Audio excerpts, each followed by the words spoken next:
There you go.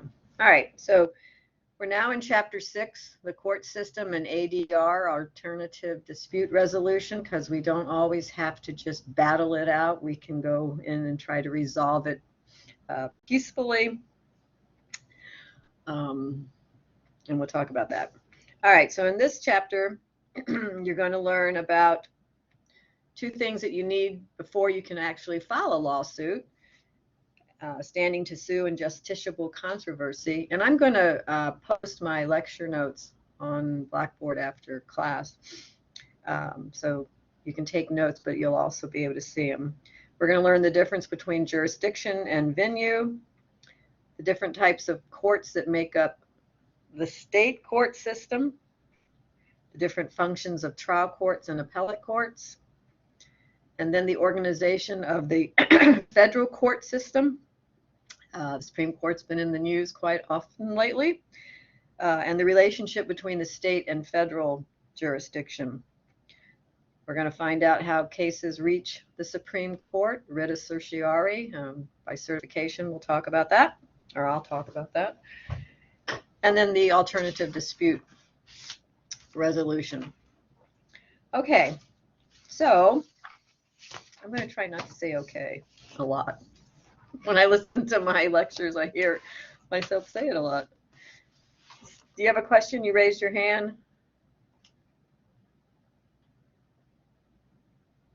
No? Okay.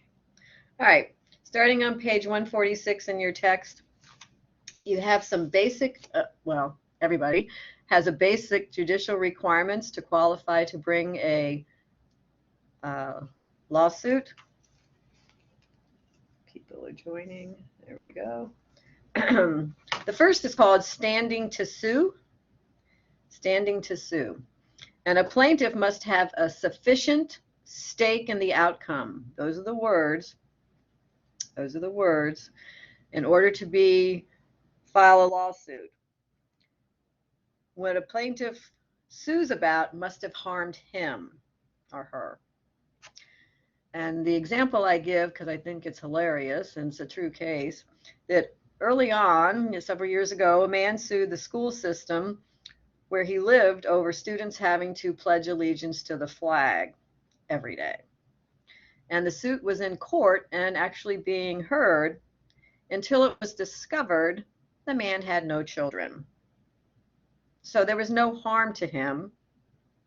So he had no standing. And that was an actual case. I don't know how it got so far along till they discovered he had no children. So you have to be the person that was harmed. There are exceptions, caveat, that you can have standing to sue on behalf of a minor because anyone under 18 cannot bring a lawsuit because they don't have legal capacity, or someone who's been adjudged incompetent. They no longer have legal capacity, so someone has to bring it in their name on behalf of that person. Okay. All right. This is probably not funny anymore, but in class it gets laughs. In a class, I say that regarding the word standing to sue, my parents named me Sue and my brother Chip, and I became an attorney, and my brother Chip became a dentist. So I think our professions were determined at birth. All right, so standing to sue. Any questions? Standing to sue. You have to be the one that was harmed or represent someone that was harmed that can't represent themselves.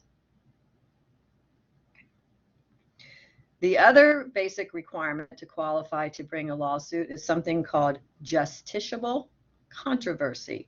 Justiciable controversy. And that's on page 146. And what that means is it has to be a real controversy. It's not a hypothetical or an abstract idea. Okay. And the example in the book that parents bought a toy for their child, and they learned through a recall that it could harm someone. It could harm a child. that was defective and injured some children. Well, they don't have standing to sue because their child wasn't harmed. They should get rid of that toy, but if they don't, that's fine. But until you're injured, which is sad, you don't have a justiciable controversy.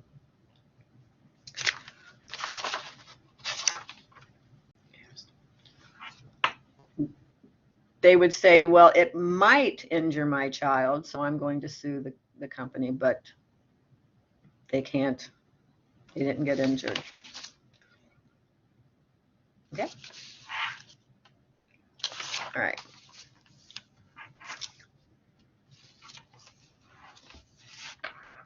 No questions. Okay. All right, I'm going to put this over there because I want to show you things that are posted on Blackboard. I have a handout, types of jurisdiction, and I've written all over it. So let me see if I can get to that. Does anybody know what jurisdiction is?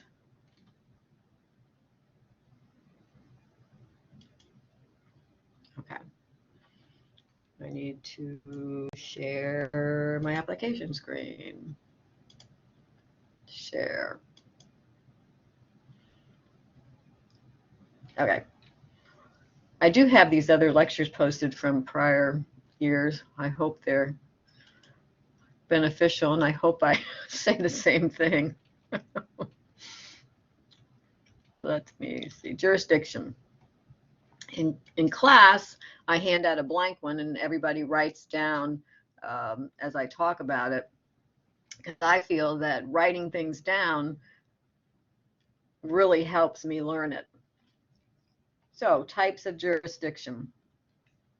I'm going to talk about cyberspace later, but I forgot to put it on the handout, so it's up at the top. On page 147, jurisdiction over persons. We call that in personam jurisdiction. And every state has jurisdiction over everyone living in their state or in their state immediately. Once they cross into the state of North Carolina, our state has in personam jurisdiction. When a plaintiff files a lawsuit, that gives the court jurisdiction over that person. And when the defendant, that's the symbol for defendant, is served, they have jurisdiction over the defendant, and they can speak the law. And that's what the definition of jurisdiction is. Juris in Latin means law. Diction means speak. So it's to be able to speak the law. The court has to have jurisdiction in order to decide the case. There's sometimes when defendant is outside of the state, and we have something called, each state does, the long-arm statute. So if defendant is outside the state, minimum contacts, long-arm statute. And actually what it is, say someone comes down to North Carolina from Minnesota, and they're involved in a car accident. Well, by the time they get back home, the lawsuit hasn't been filed yet, or has, but they can reach out. The court can take the long arm of the law, reach back into Minnesota, and pull that person back into the state court in North Carolina to be able to hear the law, to hear the case. Because the minimum contacts was the accident in North Carolina. Questions? There's been examples where, in family law a lot, when a former husband has been ordered to pay child support or alimony, and they've left the state. And so now it's hard to get a hold of him to sue him, but the minimum contacts are the former wife and children live in North Carolina, And so he can be sued still in North Carolina for alimony or child support if he's not paying. And what the courts do then is they send the summons to wherever he is, and the sheriff in that county will file, will serve the summons on him. There's also been times when you can't get a hold of someone, you don't know where they are, and something happened in North Carolina and they want to serve him. And there was one case that I remember that the person was flying through and had a layover in Charlotte, and the person that wanted to sue him found that out.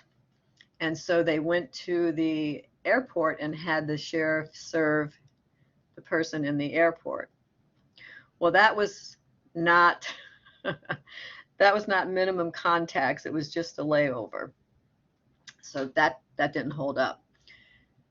It does hold up in criminal. If a criminal that has not been arrested is found to be on a plane and they know where he's going, they can pull him off the plane when it lands and arrest him then. And that happened. I was able to witness one of those in Orlando. When I flew into Orlando, there was a man sitting next to me who had a hefty bag, and that was his only carry-on, all taped up with duct tape. And I thought, well, that's odd. I didn't choose to take up a conversation with him. I just kind of stayed to myself. And when we landed in Orlando, that was my final destination, not his. He wanted to go on out of the country. I got off the plane and we were trying to get, well, no, wait, stop that. We were trying to get off the plane and they held us, and two law officials came in and asked me to get out of my seat, and they arrested him because he was an escaped convict. So that was scary. So it's not good in civil law unless you have more than minimum contacts, and just stopping over is not considered minimum contacts. But if you're a criminal, it is. Okay? Questions? Darn, I said okay again. The next type of jurisdiction is jurisdiction over the property. Jurisdiction over the property. And that's called in rem. That's for real property, and that's state where the land is located. An example of that would be someone has a house in North Carolina, right? And that's where they live. And there's a contract on that property. And the lawsuit can only be brought in the state where that real property is located. A lot of people own vacation homes in Wrightsville Beach, and they don't live there. They live in other states. So they could not sue if there was something that happened to their real property in a state outside of North Carolina. So jurisdiction over the property is the state where the land is located. Okay. Jurisdiction over the subject matter. The subject matter is the type of case and the amount. The type of case and the amount. In our District 5, New Hanover District County District 5, limited jurisdiction courts, they can only hear one type of case. We have a family law court that does family law, would be divorce, it would be child custody, things like that. Probate, when someone passes away, the probate court can only hear cases regarding the wills or the intestacy proceedings. And bankruptcy court. Limited. General jurisdiction courts have jurisdiction over more than one area of law.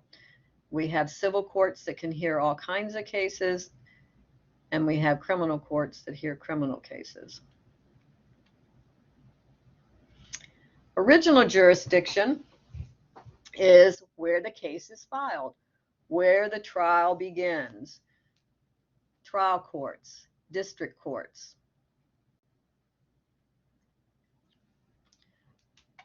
That's where the case is heard. That's where you introduce evidence. That's where you question and examine and witnesses. There's appellate jurisdiction. Appellate jurisdiction, there's no trials in an appellate court, and the appellate courts are the courts of appeals and the Supreme Courts. There's no trial. All they do is review the lower court's decision as to the rule of law. Did the court follow proper procedure? And the reason they just look at the rule of law is because the trial court has the people there. They can see the demeanor of the people testifying. They know what's going on. When it goes up to the appellate courts, all they get is a record of the court, typed up record by the court reporter. That's all they get. So they can't understand how the person answered. They can't see if they squirmed in the witness box. So that's why there's no trials in appellate courts. Exclusive jurisdiction and concurrent jurisdiction. I do have the PowerPoints up there. And if you have your book with you, on page 150, let me see if I'm going to go there. It's kind of dangerous when I try to do other stuff. Let's see. PowerPoints, yay.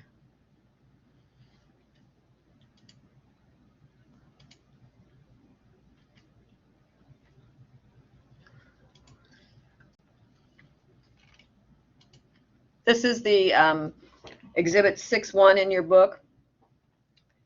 So this is exclusive. Where's my cursor? Go back over there. It's not over there. Oh my gosh. There we go. All right. Exclusive. Remember Venn diagrams in geometry? I don't know why they're called Venn. I guess that's the guy that invented them, but how hard is it to invent something like that? Exclusive federal jurisdiction, bankruptcy law, exclusive state jurisdiction. These are just examples. There's others. Corporate law. But in the middle, we have concurrent, which means either the federal courts or the state courts can hear banking regulations, and we're going to get to other things. But generally in federal law, they can hear federal questions and diversity of citizenship. Well, I'll get to that. And then that would be concurrent, and then exclusive state. Each state is allowed to have their own laws, their own criminal laws, if they don't violate the Constitution, and own family laws, and now their own abortion laws. So that's basically what that means. Questions on that? Okay. That was a lot of production just to get up one PowerPoint slide. Let's go back to whatever I wanted to go back to. Ah!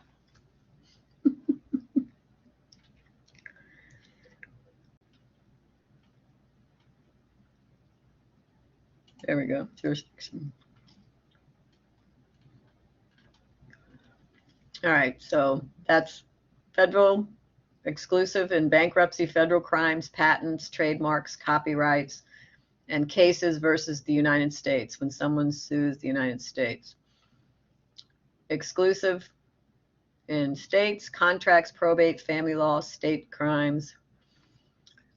The only exception so far where the federal law stepped in was for same-gender marriages.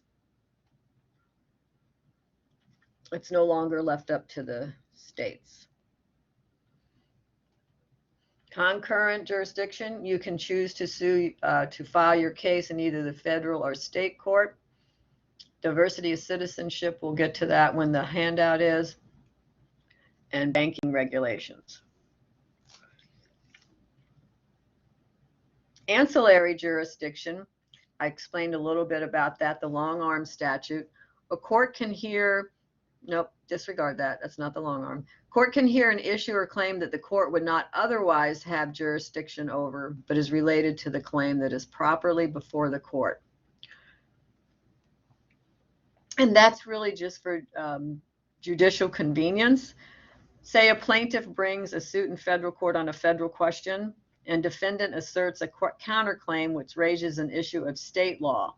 Normally in the federal court, they couldn't hear that, but now because the case has already been going on for a long time, and we don't want to waste the court's resources in that and have to dismiss it and go away, so the court will use their ancillary jurisdiction. They can now hear that issue that the court could not have heard if that was the only issue before the court.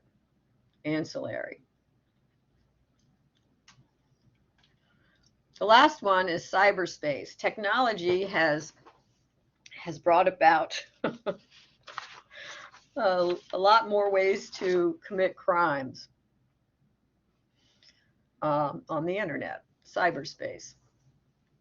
And in cyberspace, say you buy something from Amazon and it's not just right and they won't refund your money.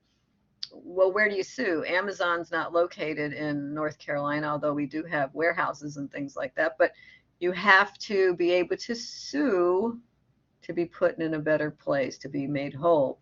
So what they do, they use a sliding scale.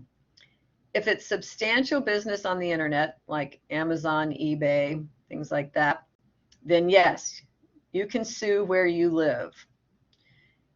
Then it's a little less clear with some activity, and it will depend on how much activity, but not quite substantial, just some.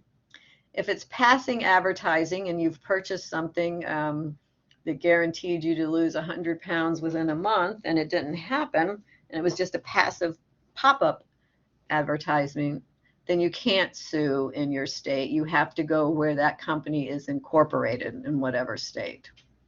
So cyberspace, suing. Substantial, yep. Some activity, case-by-case basis. Passive advertising, no. You don't have jurisdiction to sue in your state, but you can still sue them if you want to go to the trouble of suing where they are incorporated.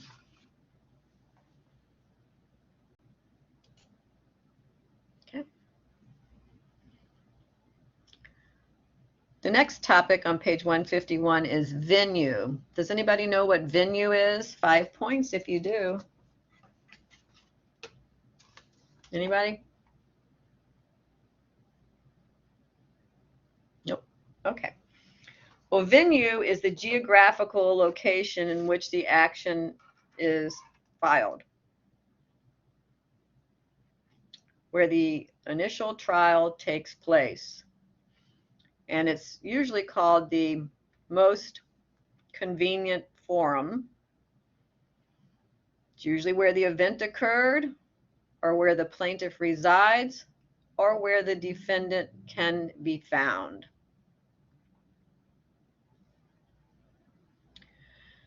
There are times when a case is filed in a certain jurisdiction, and there are reasons why, mostly in criminal cases, that it would be unfair to the defendant to have the case tried there.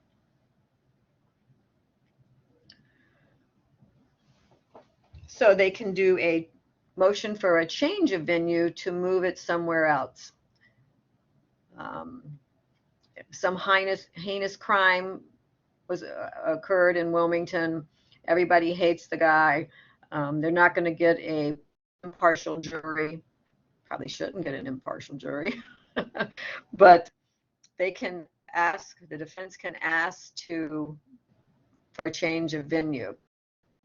I don't know if you guys are old enough for the Casey Anthony trial down in Florida, when they found her daughter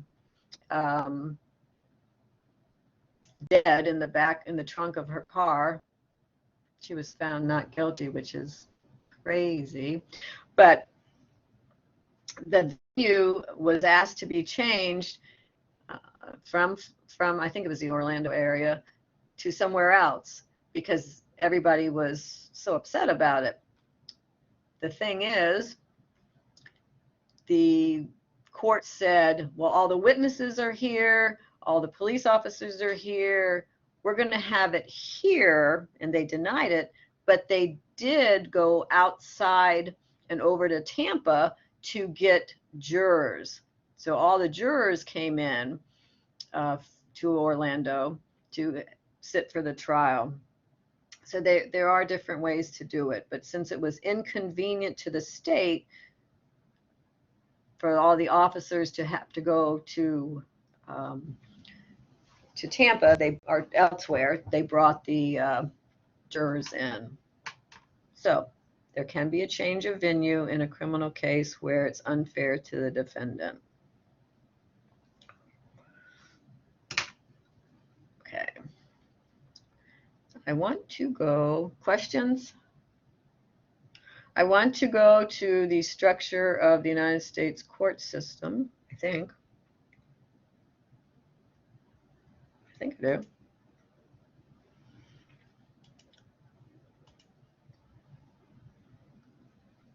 Yeah.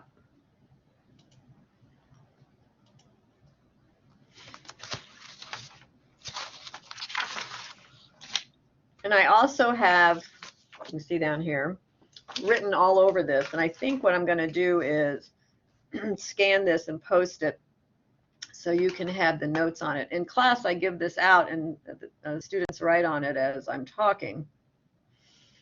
But in the United States, we have what is called a dual court system, one system for the federal cases and one for the state cases. So there's 51 separate systems in the state, because one for each 50 states, and the District of Columbia also has a court system. So it's called a dual court system. And on the board I write, I put up federal courts on one side and state courts in the other. And at the top, what's at the top of the federal court system? SCOTUS, the Supreme Court of the United States. Below that's the Court of Appeals, and the district courts are below that. And the state courts, state Supreme Court is the highest, and then the Court of Appeals below those, and then the trial courts. We know that the United States Supreme Court is the highest court in the land, and it is the only one that was empowered by the Constitution. Back in 1790, they didn't have too many litigious people that wanted to sue everybody, so they only needed one court. Supreme Court, Article 3, Section 1. But what it said was, the judicial power of the United States shall be vested in one Supreme Court and in such inferior courts as Congress from time to time ordain and establish. So that's how come we have more courts. The Constitution gave the power to Congress and the states to make more courts, and they did. I love this next part where it says, the judges, both of the Supreme and inferior courts, shall hold their office during good behavior. Good behavior. Just think about that for a moment. And shall at stated times receive for the services payment, which shall not be diminished during their continuance in office. But they cannot also give themselves raises. And right now, the Chief Justice, does anybody know who the Chief Justice is? John Roberts, makes about $300,000 as a salary, but then of course they give speeches, so they're all millionaires. And associate judges, the other 8 are associates, make about $300,000, $255,000 a year plus all their speaking. Okay, down here is where it talks about what power they have, what jurisdiction they have.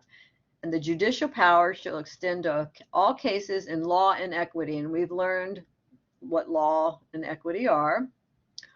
Arising under the Constitution, the laws of the United States, treaties, ministers and consuls, ambassadors, admiralty, and maritime. So, federal jurisdiction is when there is a federal question,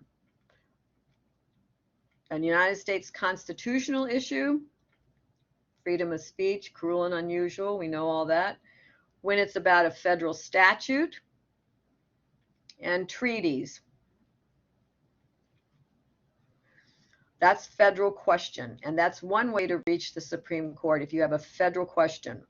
The other way is citizens of another state between citizens of different states. And I put in there, this is diversity of citizenship. So you either have to have a federal question or diversity of citizenship to bring a case in the federal court system. The Supreme Court is an appellate court. There are no trials. It's solely on the record below, and who has the better lawyer wins. Right? So diversity of citizenship is the other way. All plaintiffs and all defendants must reside in different states. That's the only way they can get federal jurisdiction, if they all reside in different states. So diversity of citizenship and federal question. There are some cases where the court does have original jurisdiction, where it starts and go over there. There we go. Where it starts. In all cases affecting ambassadors, prime ministers, consuls, and in those in which the state shall be a party, they have original jurisdiction. That's where the case will start if it affects one of those 3 types. But everything else, it's appellate jurisdiction. Okay. I want to, let's see, put that down there for a minute. I want to go to, yesterday, I put this up. This is the link to the Supreme Court of the United States, and it's very cool. It really is. You can hear their oral arguments.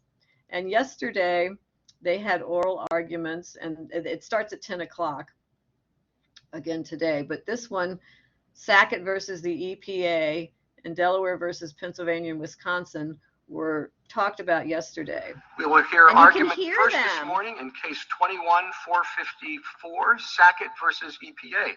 That's the Supreme Court Chief Justice John Roberts speaking. And this is just my past, but when I was, we lived in Annandale, Virginia, and my dad worked at the Pentagon.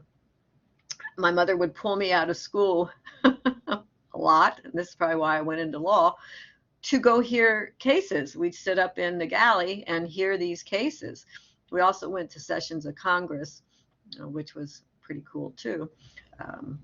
But anyways, so I think it's just chilling to hear Supreme Court Justice.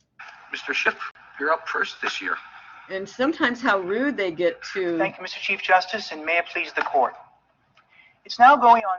You always have to say, may it please the court when you start. 16 years since petitioners Mike and Chantel Sackett began construction of a house on a vacant lot in a largely built-out subdivision. Okay. Well, anyways, listen to it. And there's some more going on this after 10 o'clock this morning and a couple other cases. So I think that's exciting. Apparently Nobody else does, but that's okay. All right. Oh, okay.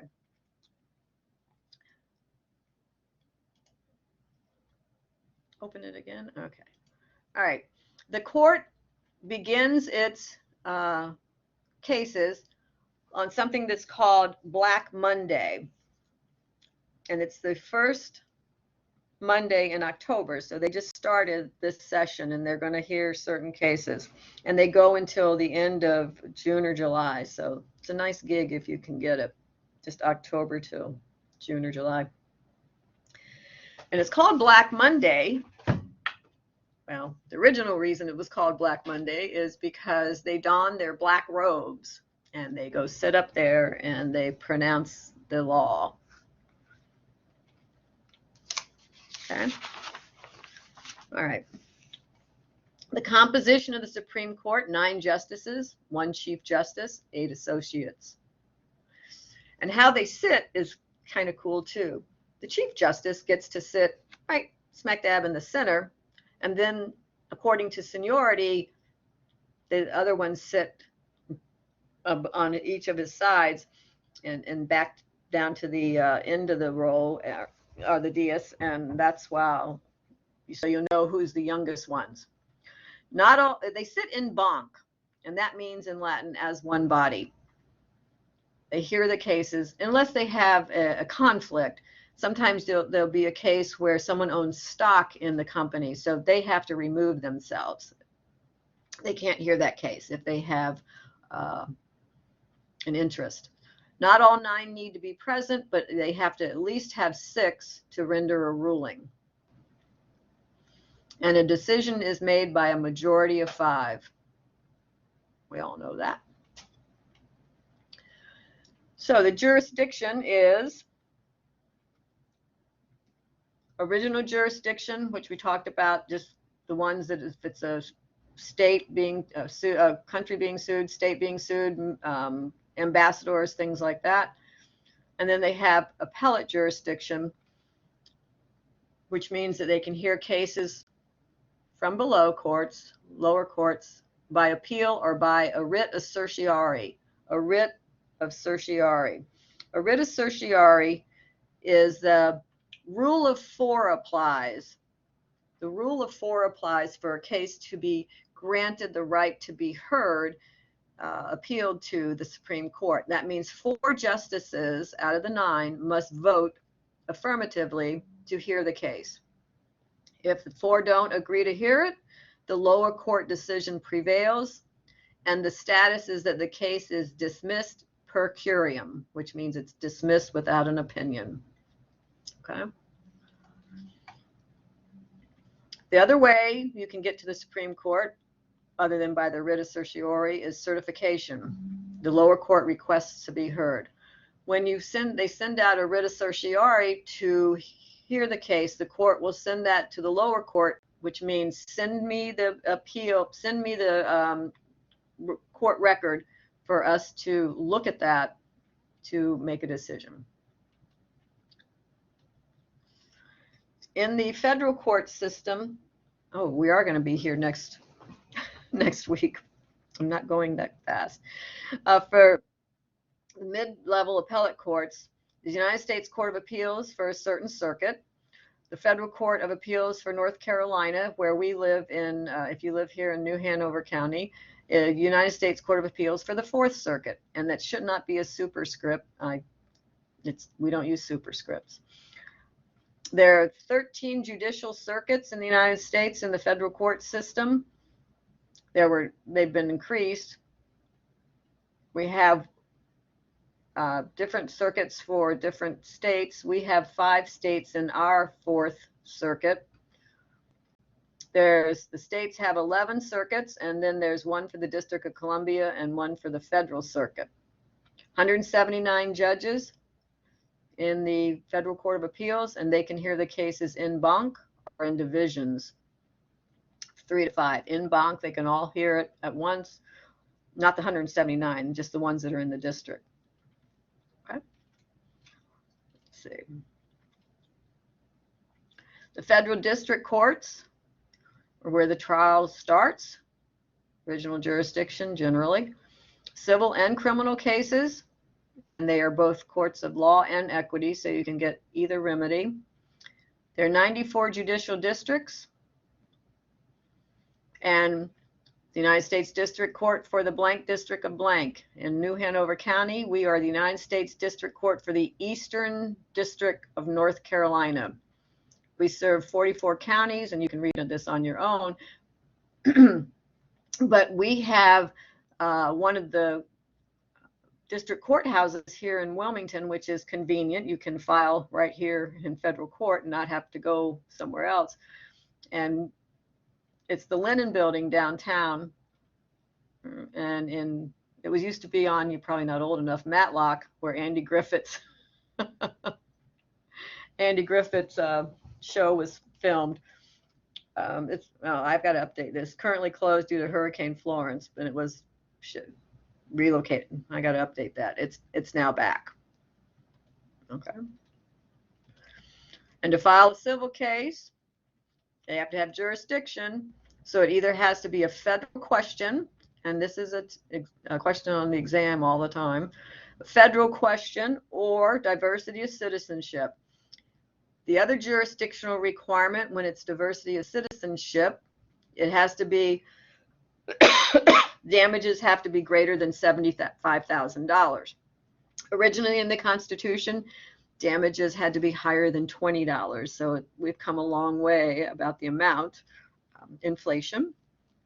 Federal question, you do not have to have the $75,000 requirement, because a federal question is more important than a lawsuit brought by diversity of citizenship. So there's no jurisdictional amount required in a federal question. Then they have magistrate courts, and then the state court system. It's interesting to note that each court does have a Supreme Court, which is the final decision of the cases involving state law and its constitution. Texas and Oklahoma have two Supreme Courts. They have one for civil matters and one for criminal matters. So you have to be careful when you're looking for cases to argue your case about, if there's no cases in your jurisdiction and you have to go outside, because in New York, the Supreme Court in New York is their lowest court. It's their trial level, and their highest court is the Court of Appeals. So you have to be careful. You would never want to bring a New York case from the Supreme Court to argue in your case, because it was a trial court level. We do have Supreme Court, Court of Appeals, and trial courts. Not all states do have appellate courts, only 35 states. Let me see. Court of Appeals is located in Raleigh.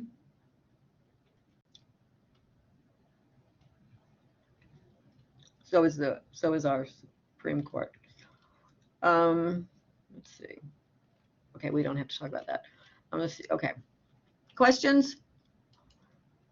Make sure you go over that. I do want to show you a bit more, and this is the one I'm going to add my notes to. This is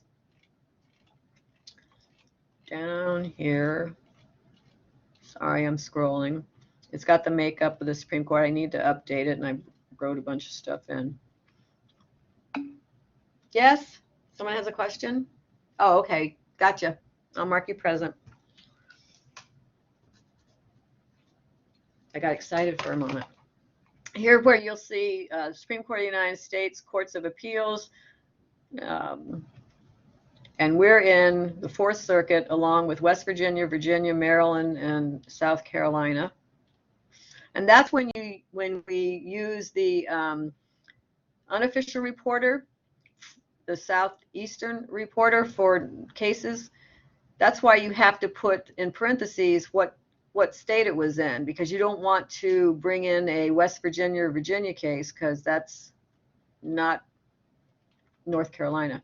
This is in your book, and you'll see where This is North Carolina, and we have 3 different districts: the Western District, the Middle District, and the Eastern District. So the Eastern District cases would be precedent in the Eastern District. Middle would not be precedent, but we could use it, and Western not, but we could use it to be persuasive. Those are the abbreviations. Eastern District, North Carolina. Wilmington's in that. I want to get down to our state courts. New Hanover District, New Hanover County is in District 5. It's been updated that we are still in District 5 for civil, but we are now in the prosecutorial District 6. And Ben David is our head prosecutor. I'm running through this pretty fast. I haven't updated all the judges. They come and go, but in our state system, Superior Court cases have to be worth over $25,000. If it's less, you file in district court. And then we also have small claims where it has to have a jurisdictional amount of $10,000 or under. We have family court, administrative court. I want to get here. This is what I want to show you. This is the North Carolina court system, where it starts out with magistrates in district court. Magistrates are small claims, and they don't have to be lawyers in this state. They can be anybody. So think about that as a paralegal. So magistrates' decisions can be appealed to the district court. District court is a court of no record.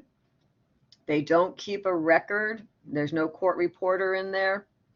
So if a district court case gets appealed, it goes to the Superior Court. In Superior Court, if it gets appealed, then it'll go to the Court of Appeals. And then if it gets, then they can appeal it to the Supreme Court. There's an exception in North Carolina, if you can see this. I can make it bigger. In North Carolina, if you are convicted in Superior Court and get the death penalty in first-degree murder cases, and that's the only case, type of case you can be sentenced to death for is murder, they let you jump out of line because they figure if you go to the Court of Appeals, it's going to waste time if you lose again. So they're going to let you jump out of line and go right to the Supreme Court. Okay. Okay. This is just for you to look at, but you don't have to print it out. It's a bunch of pages, but it does the North Carolina judicial system in more detail. I do want you to be aware of the link to New Hanover County Courts. It has a lot of information when you get out there and are practicing. There's New Hanover County. So you want to go to New Hanover County. We're in the prosecutorial District 6 and the civil 5. And you can go here if you're in civil litigation or other things, other courses, or when you're out working. And they have all kinds of local rules. The courts have rules. Different courts have different rules. So we've got Pender County, New Hanover County. Domestic court, they have parenting guidelines if it's a child custody issue. And if you're in my family law class, we'll be getting to that. They have all kinds of motions that you can file. Motion for pretrial release. This is a criminal case. We want them to get out upon waiting for their trial.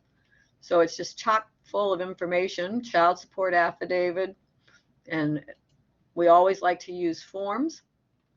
So this is a good place to star and keep it on your desktop. Okay, I'm going to stop sharing.